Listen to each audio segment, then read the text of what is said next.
নমস্কার, ঈশান Bangla prime time খবরে আপনাদের স্বাগত জানাচ্ছি। আমি সৌভিক ভট্টাচার্য। প্রথমেই সংবাদ শিরোনাম।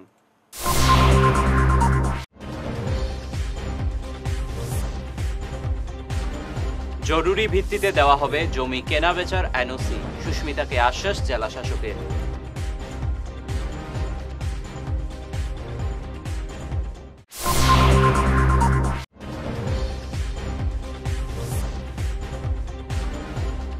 নার্সদের কর্মবিরতি আন্দোলন, কাছাড়ে স্তব্ধ সরকারি স্বাস্থ্য পরিষেবা।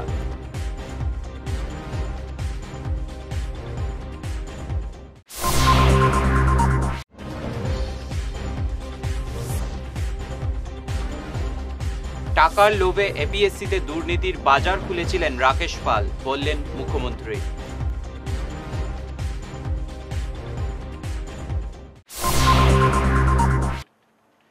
এবারে বিস্তারিত প্রাইম টাইম খবর। সাংসদ সুস্মিতা দেবের দাবিতে শিলচর সহ বিভিন্ন ব্লকে জরুরিকালীন অবস্থায় জমি কেনাবেচার এনওসি দেওয়ার আশ্বাস দিয়েছে জেলা প্রশাসন। আজ এক সাংবাদিক সম্মেলনে সুস্মিতা নিজেই এই কথা জানান। দীর্ঘদিন থেকে জেলায় বন্ধ রয়েছে এনওসি, এ নিয়ে অনেক দুর্ভোগে পড়তে হচ্ছেন জনগণকে। এমন বহু অভিযোগ পেয়ে জেলাশাসকের সঙ্গে কথা বলেন সুস্মিতা। এ ব্যাপারে জরুরিকালীন অবস্থায় ব্যবস্থা দেওয়া হবে, সুস্মিতাকে আশ্বাস দিয়েছেন জেলাশাসক। আমাদের কাছাড় জেলাতে যে সেটেলমেন্ট অফিসে আমরা দেখতে পেরেছি যে যারা জমি কিনতে চায় বা বিক্রি করতে চায়, যে এনওসিটা প্রশাসনের কাছ থেকে পাওয়া যাচ্ছে না এবং প্রায় 1-2 বছর হয়ে গেছে এটা বন্ধ। এটা কেন বন্ধ? কারণ রেকর্ডগুলা ডিজিটাইজেশন হচ্ছে এবং এই রেকর্ডগুলা গুয়াহাটিতে পাঠানো হয়েছিল। আমি এখনই ডিসি কাছাড়ের সঙ্গে ফোনে কথা বলেছি এবং উনি আমাকে বলেছেন যে কাঠিগড়া, উদারবন, লক্ষ্মীপুরে এটা অলরেডি চালু হয়ে গেছে, কিন্তু শিলচর বা অন্যান্য ব্লকে আরও কয়েক মাস লাগবে। তো আমি ডিসিকে রিকোয়েস্ট করেছি যে যদি কোনো খুব ইমার্জেন্সি কেস থাকে অ্যাডমিনিস্ট্রেশন ওটাকে কনসিডার করতে লাগে। তো ডিসি ভালো রেসপন্স দিয়েছেন, বলেছেন কোনো স্পেশাল কেস থাকলে গুয়াহাটির থেকে করিয়ে আনা যাবে। আমার কাছে প্রচুর মানুষ মেল করেছে বা ফোনে হোয়াটসঅ্যাপ মেসেজে এই সমস্যাটা তুলে ধরেছিল, তাই বলে আমি এই স্টেটমেন্টের মাধ্যমে প্রশাসনের কি অবস্থা এটা জানাতে চাইছি। আর আমি আগেও রেভিনিউ মিনিস্টারকে চিঠি দিয়েছিলাম, ইতিমধ্যে আমি আবার আসামের রেভিনিউ মিনিস্টারকে নিশ্চয়ই চিঠি দেব। এনএইচএম কর্মীদের আন্দোলনে স্বাস্থ্য পরিষেবা লাঠে উঠল কাছাড়ের সরকারি হাসপাতালগুলোতে। বিভিন্ন দাবি নিয়ে গোটা রাজ্যের সঙ্গে আজ কাছাড়েও কর্মবিরোধী আন্দোলন শুরু করলেন এনএইচএম কর্মীরা।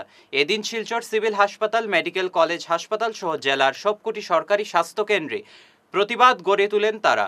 এনএইচএম কর্মীদের কর্মবিরোধীতে এদিন কার্যত স্বাস্থ্য পরিষেবা ভেঙে পড়ে জেলায়। আন্দোলনকারীরা জানান, তাদের দাবি নিয়ে মুখ্যমন্ত্রী ও স্বাস্থ্যমন্ত্রীকে স্মারকপত্র দেওয়ার পাশাপাশি বিভিন্ন বৈঠকে বসলেও আজ পর্যন্ত কোনো সমাধান হয়নি। সরকার এখনও সাড়া না দিলে বৃহত্তর আন্দোলনের হুঁশিয়ারি দিয়েছেন তারা। আজকে আমরা রাষ্ট্রীয় স্বাস্থ্য মিশন এনএইচএম এর অধীনে কর্মরত স্বাস্থ্য কর্মচারীরা, কাছাড় জেলার কর্মরত স্বাস্থ্য কর্মচারীরা আমরা কর্মবিরতি কার্যসূচি পালন করছি। আমরা কর্মবিরতি কার্যসূচির জরিয়াতে আসাম সরকারের মাননীয় মুখ্যমন্ত্রী, আসাম সরকারের মাননীয় স্বাস্থ্যমন্ত্রী ওনাদেরকে অনুরোধ করছি 2006 সাল থেকে এনএইচএম এর অধীনে কন্ট্রাকচুয়াল বেসিসে অতি কম বেতনে কাজ করা এনএইচএম কর্মচারীদেরকে চাকরি স্থায়ীকরণ করা হোক। যতদিন পর্যন্ত চাকরি স্থায়ীকরণ করা হবে না ততদিন পর্যন্ত সমস্ত এনএইচএম কর্মচারীদেরকে 7ম বেতন আয়োগ মধ্যে বেতন দেওয়া হোক। এই দাবি নিয়ে আমরা আজকে গোটা আসামে, শুধু কাছাড় ডিস্ট্রিক্টে নয়, আমরা গোটা আসামে রাষ্ট্রীয় স্বাস্থ্য মিশনের কর্মচারীরা আজকে আমরা কর্মবিরতি পালন করছি। আমরা এই কর্মবিরতি পালন করার মাধ্যম দিয়ে আজকে আমরা সবাই নিজের কর্মস্থলীতে আমরা উপস্থিত আছি, কিন্তু আমরা আমাদের যেটা ডিউটি করি সেই ডিউটি বন্ধ করে দিচ্ছি। ইমার্জেন্সি ডিউটি বাদ দিয়ে বাকি সমস্ত ডিউটি কাজ আমরা বন্ধ করে দিচ্ছি। কাছাড় জেলার প্রত্যেকটা হসপিটালে যেখানে যেখানে এনএইচএম কর্মচারী আছে সেখানে আজকে আমরা কর্মবিরতি পালন করছি। এই কর্মবিরতির মাধ্যম দিয়ে আসাম সরকারের মাননীয় মুখ্যমন্ত্রী, স্বাস্থ্যমন্ত্রীদেরকে আমরা অনুরোধ করছি যে অতি শীঘ্রে অতি শীঘ্রই এনএইচএম কর্মচারীদের চাকরি স্থায়ীকরণ করা হোক। আমরা 3 দিনের জন্য কর্মবিরতি পালন করছি। এই 3 দিনের পরে যদি সরকারি কোনো ধরনের সাড়া না দেয়, আমরা আগামী দিনে এর থেকে তীব্রভাবে গণতান্ত্রিক আন্দোলন আমরা করে তুলব। সারা আসামে 24,000-এর বেশি এনএইচএম কর্মচারী কন্ট্রাকচুয়ালি কাজ করছে। আসামের সমস্ত এনএইচএম কর্মচারী আজকে কাজ বন্ধ করে দিচ্ছে। স্বাস্থ্য বিভাগ একদম অচল হয়ে যাবে। আমরা 2006 থেকে আমরা এখানে কাজ করছি, কিন্তু আমাদের ভালো করে বেতন দেওয়া হয় না। আমরা যেগুলো রেগুলার স্টাফ আছে ওদের সঙ্গে আমরা সমান কাজ করি, কিন্তু সেই বেতনটুকু আমাদের দেওয়া হয় না। এতদিন থেকে আমাদের করবে বলে, কিন্তু আজ পর্যন্ত আমাদেরকে এই 7ম দরমহার আন্ডারে দিচ্ছে না। তারপরে আমাদের রেগুলারও করছে না। আমাদের অনেকের 1 বছর বা 2 বছর আছে, ওরা রিটায়ার্ড হয়ে যাবে, রিটায়ার্ডের বয়স পেরিয়ে যাবে, কিন্তু আজ পর্যন্ত সরকারে আমাদের সঙ্গে এরকম বৈষম্যতা করছে। এখন আমরা হয় রেগুলার, আমাদের সবাইকে রেগুলার করা হোক, নতুবা সম কাজে সম বেতন দেওয়া হোক। বিভিন্ন দাবি আদায়ে আজ কাঠিগড়া এমজি মডেল হাসপাতাল, কালাইন সিএইচসি এবং জালালপুর ব্লক প্রাথমিক হেলথ সেন্টারেও কর্মবিরোধী আন্দোলনে নামলেন ঠিকাভিত্তিক এনএইচএম কর্মীরা। তবে কর্মবিরতির সময় জরুরিকালীন পরিষেবা অব্যাহত থাকবে বলে জানান তারা। এনএইচএম কর্মীরা আমরা 3 দিনের একটা কার্যসূচি নিয়ে আজকে এখানে বসেছি। আমাদের বিভিন্ন রকমের দাবি দাবা নিয়ে আমাদের স্বাস্থ্যমন্ত্রীকে আমরা আমাদের বিনম্র আবেদন জানাচ্ছি যাতে আমরা সমকাজের বেতন পাই। আমরা অনেকদিন যাবৎ কাজ করে যাচ্ছি, কিন্তু আমরা সমকাজের বেতন পাচ্ছি না। আমরা কোভিড সিচুয়েশনে কাজ করেছি, তারপরেও আমরা সেরকম ভাবে কিছু আমরা বিনিময় পাচ্ছি না। বিভিন্ন অন্য বিভাগে দেখা যাচ্ছে যে কন্ট্রাকচুয়াল বেসিসে অ্যাপয়েন্টমেন্ট হওয়ার পরে দিনের শেষে ওরা ওদেরকে পার্মানেন্ট করা হয়ে গেছে, ওরা 7th পে স্কেল পেয়ে গেছে, 8th পে স্কেল পেতে যাচ্ছে, কিন্তু আমরা যেখানে ছিলাম সেখানেই রয়েছি। আমাদের আজকে পর্যন্ত কোনো রকমের দাবি দাবা পূরণ করা হয়নি। আমরা সমকাজ করছি কিন্তু সমবেতন পাচ্ছি না। আমাদের অনেক পদ খালি পড়ে রয়েছে, স্থায়ী পদ, কিন্তু আমাদের এনএইচএম কর্মীকে সেখানে নিযুক্তি দেওয়া হচ্ছে না। তো এইটা আমাদের দাবি, আমরা কোনো অন্যায় দাবি করছি না। আসাম সরকারের কাছে, আমাদের স্বাস্থ্যমন্ত্রীর কাছে আমাদের এইটাই অনুরোধ, যাতে আমাদেরকে ইকুয়াল পে, আমরা যেহেতু ইকুয়াল ওয়ার্ক করছি, আমাদের জন্য ইকুয়াল পে করা হয়। ওইটুকু আমাদের কোনো অন্যায় দাবি নাই, যাটুকু করছি ন্যায্য দাবি আসাম সরকারের কাছে। আমরা কাজ করতে এসেছি, কাজ করব, শুধু আমাদের পে স্কেল দেওয়া হোক, 7th পে স্কেল এটা দেওয়া হোক, আর আমাদের চাকরি নিয়মিত করা হোক, আর সমকাজের সমবেতন দেওয়া হোক। ধলাই খণ্ড প্রাথমিক স্বাস্থ্য কেন্দ্রেও আজ ধর্নায় বসলেন ঠিকাভিত্তিক এনএইচএম কর্মীরা। বিভিন্ন দাবি নিয়ে তারা স্লোগান দিয়ে এলাকা উত্তাল করে তোলেন। এই ধর্না কর্মসূচি চলবে 3 দিন। আন্দোলনে উপস্থিত ছিলেন এনএইচএম ব্লক কমিটির সভাপতি বিধানচন্দ্র রায়, সম্পাদক পল্লবনাথ চৌধুরী, সহসভাপতি অভিজিৎ রায়, সহ সম্পাদক সত্যব্রত কর প্রমুখ। অন্তর্গত ন্যাশনাল হেলথ মিশনের অধীনস্থ চিকিৎসক, pharmacist, laboratory technician, staff nurse, ANM এবং সিএইচও এবং আমরা যারা ম্যানেজারিয়াল স্টাফ, সর্বস্তরের ন্যাশনাল হেলথ মিশনের অধীনস্থ কর্মচারীরা সরকারের কাছে আমাদের 3 দফা দাবির সমর্থন আদায়ের লক্ষ্যে আমরা 3 দিনের ধর্ণা কার্যসূচিতে আমরা এখানে সমবেত হয়েছি এই ধলাই খণ্ড প্রাথমিক শাখা কার্যালয় প্রাঙ্গণে। আমাদের দাবির মুখ্য উদ্দেশ্য হলো সরকারের কাছে দীর্ঘদিন থেকে আমাদের সংগঠন আমাদের ন্যায্য পাওনা পাওয়ার উদ্দেশ্যে সরকারের কাছে আমরা আমাদের দাবিগুলো জানিয়ে আসছি। আমাদের মূল দাবি হলো যে 2016 সালের 7th পে কমিশনের নির্দেশ অনুযায়ী, সুপারিশ অনুযায়ী ন্যাশনাল হেলথ মিশনের অধীনস্থ যারা কর্মী তাদেরকে এবং সুপ্রিম কোর্টের নির্দেশ অনুসারে ন্যাশনাল হেলথ মিশনের অধীনস্থ কর্মচারীদের সমহারে সমবেতন, সমকাজের সমবেতনটা দেওয়ার যে ন্যায্য আমাদের দাবি, সেটা সরকারকে পূরণ করতে হবে। ন্যাশনাল হেলথ মিশনের অধীনস্থ যারা কর্মচারী তাদের পদ স্থায়ীকরণ করতে হবে এবং যতদিন পর্যন্ত আমাদের পদটা স্থায়ী না হয় 2016 সালে 7th পে কমিশনের সুপারিশ অনুযায়ী ন্যাশনাল হেলথ মিশনের অধীনস্থ কর্মচারীদের সমকাজে সমবেতন প্রদান করে যেতে হবে। আমাদের বকেয়া দাবিগুলো সব পূরণ করতে হবে এবং স্থায়ী কর্মচারীদের যে সমস্ত সুবিধাগুলো রয়েছে সেই সুবিধাগুলো যাতে আমাদের ন্যাশনাল নিচ্ছে সামান্য বিরতি, থাকছে আর অন্যান্য খবর, সঙ্গে থাকুন।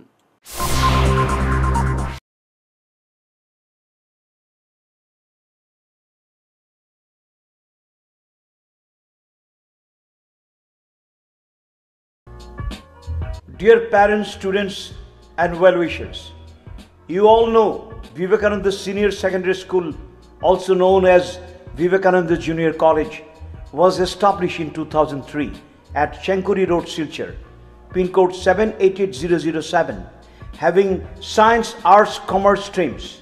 Every year in HS examination, our students have been passing out with positions, distinctions, star marks, and huge numbers of letters. In degree unit, we have Encipal Memorial Degree College, which was established in 2010 and affiliated under Assam University. Both of our institutions have been guided gracefully by the experienced and qualified faculties in well-infrastructure, environmental-friendly institution. Energy healing সেন্টারে আসুন। এখানে steam bath, neuro massage, immersion bath, acupressure, digital magnetotherapy, infrared, spiral, rolling, neuro massage, acupressure, acupuncture, shirodhara, yoga, physiotherapy এবং chiropractic bone setting এর দ্বারা joint pain, মেরুদণ্ডের পীড়া, নার্ভের রোগ, কিডনির রোগ, সাইটিকা, স্পন্ডিলাইটিস, কোমরের ব্যথা, প্যারালাইসিস, ব্লাড প্রেশার, ডায়াবেটিস, স্ত্রীরোগ, পুরুষত্বহীন, অনিদ্রা, পেটের রোগ ইত্যাদির চিকিৎসা করা হয়। এছাড়া যে কোনো ব্যক্তি প্রাকৃতিক চিকিৎসার মাধ্যমে শরীরে দীর্ঘদিনের জমিয়ে থাকা টক্সিনগুলোকে বের করার জন্য স্টিম বাথ নিতে পারেন। যোগাযোগ করুন energy healing centre, Rangpur part 2, Lakshmipur road, city chamber, first floor, Ismail market, central road, Silchar 1। Mobile number 9395732456, 9435070286 এবং 03842223183। অগ্রিম বুকিং প্রয়োজন।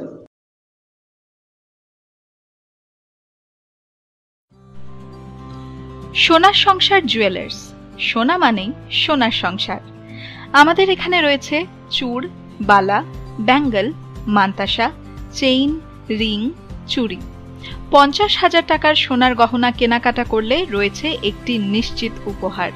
5 লক্ষ টাকার ওপরে কেনাকাটা করলে একটি ডায়মন্ড রিং উপহার হিসেবে পাওয়া যাবে উইথ 50% মেকিং অফ, অর্থাৎ মজুরি 50% ছাড় রয়েছে।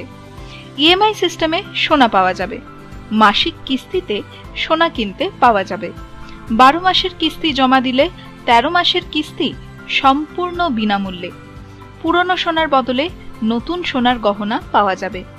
এছাড়াও আমাদের মধ্যে রয়েছে ডায়মন্ড রিং, গলার হার, মঙ্গলসূত্র। ন্যূনতম 50,000 টাকার বিয়ের সেট পাওয়া যায়। সব ধরনের আধুনিক গহনা পাওয়া যায়। তাই আর দেরি না করে চলে আসুন আমাদের সোনা সংসার জুয়েলার্স শোরুমে। আমাদের ঠিকানা NN দত্ত রোড, শিলচর 1। যোগাযোগের জন্য ল্যান্ডলাইন নাম্বার 03842260081, আমাদের মোবাইল নম্বর 9395163088 অথবা 9395178117। ফিরে এলাম ঈশান বাংলা খবরে। টাকার লোভে এপিএসসিতে দুর্নীতির বাজারে খুলেছিলেন রাকেশ পাল। টাকার লোভে সমাজের পাশাপাশি কংগ্রেসেরও ক্ষতি করে গেছেন এপিএসসির এই প্রাক্তন অধ্যক্ষ। আজ এমন মন্তব্য করলেন মুখ্যমন্ত্রী হেমন্ত বিশ্ব শর্মা। মুখ্যমন্ত্রী বলেন, রাজ্যে বিজেপি সরকার গঠন না হলে টাকার বাজারে মেধাবীরা সরকারি নিযুক্তি থেকে বঞ্চিত হতেন। বিজেপি সরকার কংগ্রেসের আমলের টাকার বিনিময়ে চাকরির বাজার বন্ধ করে দিয়েছে বলে দাবি করেন হিমন্ত। যদি বিজেপি চৰকাৰ নাহিলহেঁতেন আজি এজনো দৰিদ্ৰ অসমীয়া ল'ৰাই এপিএছচিত চাকৰি পালেহেঁতেন নেকি? এজনো মধ্যবিত্ত ল'ৰাই এচিএছত চাকৰি পালেহেঁতেন নেকি? এজনো ল'ৰাই টকা পইচা নিদিয়াকৈ তৃতীয় আৰু চতুৰ্থ শ্ৰেণীৰ চাকৰি পালেহেঁতেন নেকি? আটাইতকৈ ডাঙৰ কথা, যদি ৰাকেশ পালৰ লিষ্টখন চাই তাত কংগ্ৰেছৰো কাৰো নাম নাই যে কোনোবা কংগ্ৰেছীয়ে চাকৰি পাইছে। অৰ্থাৎ খালি টকা টকা আৰু মহিলা, এই দুটাই টাৰ্গেট আছিলে। কংগ্ৰেছেও ন্যায় পোৱা নাই। বোলে ঠিক আছে, পাৰ্টি বুলি কংগ্ৰেছকে দিছিলোঁ, কংগ্ৰেছকোতো চাকৰি দিয়া নাছিলে। সেইকাৰণে অকল বিজেপিয়ে নহয়, কংগ্ৰেছসকলেও এতিয়া প্ৰশ্ন তুলিছে যে যদি চাকৰিৰ সঁচাই বজাৰ এখনেই আছিল, আমাৰ ল'ৰা ছোৱালীয়ে কিয় চাকৰি নাপালে? গতিকে এইবাৰ নিৰ্বাচনত অকল বিজেপিয়ে খং উঠি থকা নাই, বিজেপিয়েতো কংগ্ৰেছৰ বিৰোধী, এইটোতো বেলেগ কথা। কিন্তু কংগ্ৰেছী মানুহে নিজে খং কৰি আছে যে ইমান যদি চাকৰিৰ বজাৰ আছিলেই, আমাৰ কোনোবা মণ্ডল কংগ্ৰেছ, আমাৰ কোনোবা জিলা কংগ্ৰেছৰ ল'ৰা ছোৱালীয়ে কিয় চাকৰি নাপালে। গতিকে কংগ্ৰেছৰ মাজতে আটাইতকৈ আজি কংগ্ৰেছৰ প্ৰতি অসন্তুষ্টি আছে। পাথারকান্দির মডেল হায়ার সেকেন্ডারি স্কুলের পাশে কালভার্টের নিচে থেকে উদ্ধার হলো এক অপরিচিত ব্যক্তির নগ্ন লাশ। স্থানীয়রা লাশটি দেখে পুলিশে খবর দেন। পরে সার্কেল অফিসারের উপস্থিতিতে পুলিশ লাশটি উদ্ধার করে নিয়ে যায়। এখনো পর্যন্ত মৃত ব্যক্তির কোনো পরিচয় পাওয়া যায়নি। লক্ষ্মীপুরের পয়লাপুরের ন্যায্যমূল্যের ডিলার মনিকা পালের বিরুদ্ধে ফের সরব হলেন সুবিধাপ্রাপকরা। সঠিক সময় সুবিধাপ্রাপকরা সামগ্রী পান না বলে অভিযোগ। 1 থেকে 10 তারিখের মধ্যে সামগ্রী বিতরণে সরকারি নির্দেশ থাকলেও সুবিধাপ্রাপকরা সামগ্রী আনতে গিয়ে ডিলারের দোকান বন্ধ পান গত 1 ও 2 মার্চ। এ নিয়ে সংবাদ মাধ্যমে বিভিন্ন অভিযোগ তুলে ধরেন একাংশ সুবিধাপ্রাপক। এদিকে পাল্টা প্রতিক্রিয়া ব্যক্ত করেছেন ডিলারের ভাই বিজন পাল। আমরা পয়লাপুর জয়পুর রোডে মনিকা পালের ডিলার। আমরা আটা পাই না, চাউলও টাইমে পাই না। নিয়মে চাউল 1 তারিখ দিত, আমরা 1 তারিখ পাই না। 2 দিন যাই আমরা ঘুরিয়ে আইছি। 3 তারিখ চাউল বাটে, ওইটাও 9 তারিখ 8 তারিখ গেলে কই চাউল নাই, চাউল শেষ হয়ে গেছে। আমরা মন্ত্রী আছে ধমকি দেয় বড় বড়। এরপরে চাউলের লগে যে বিলটা দেয় রিসিপ্ট পাই না। আমরা 2 দিন যে ঘুরিয়ে আইছি, টাইমে পাওয়া যায় না জিনিস। চাউল ঠিক মতো দেয়নি, 5 কেজি করে দেয়নি না। চাউল এমনি 5 কেজি দেবে, কারণ আমরা আটা পাই না, কিছু পাই না। অন্য অন্য ডিলারে আটা দেয়, সব কিছু দেয়, তার কাছে আটা পাওয়া যায় না কেন। জোরহাট ওএনজিসি পৃষ্ঠপোষকতায় এবং society of medical and paramedical science শিলচরের সহযোগিতায় ধলাইয়ের বিভিন্ন স্কুলে বিভিন্ন সামগ্রী বিতরণ করা হলো আজ। Desk bench, table chair, blackboard, ceiling fan সহ অন্যান্য বিভিন্ন সামগ্রী বিতরণ করা হলো ধলাইয়ের 5টি স্কুলে। এই কর্মসূচিতে মুখ্য অতিথি ছিলেন জোরহাট ওএনজিসির ED basin manager Tarun Kumar Mathuria. এছাড়াও অন্যান্য বিশিষ্টরা উপস্থিত ছিলেন।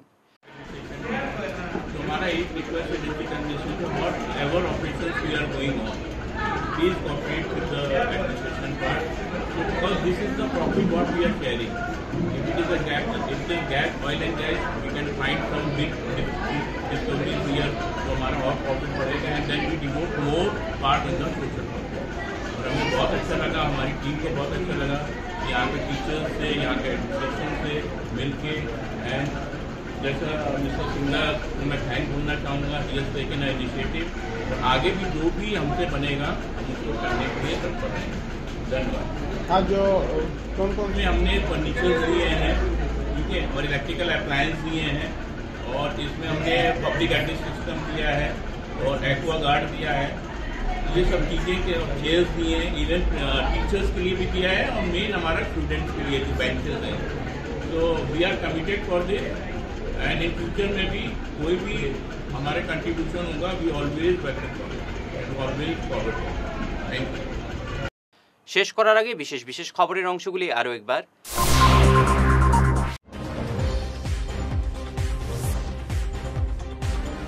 জরুরি ভিত্তিতে দেওয়া হবে জমি কেনাবেচার এনওসি, সুস্মিতাকে আশ্বাস জেলা শাসকের।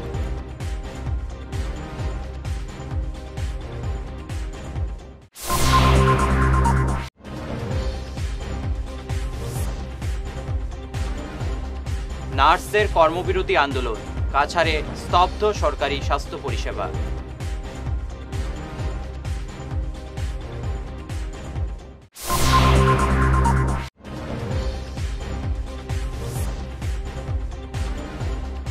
টাকার লোভে এপিএসসিতে দুর্নীতির বাজার খুলেছিলেন রাকেশ পাল, বললেন মুখ্যমন্ত্রী।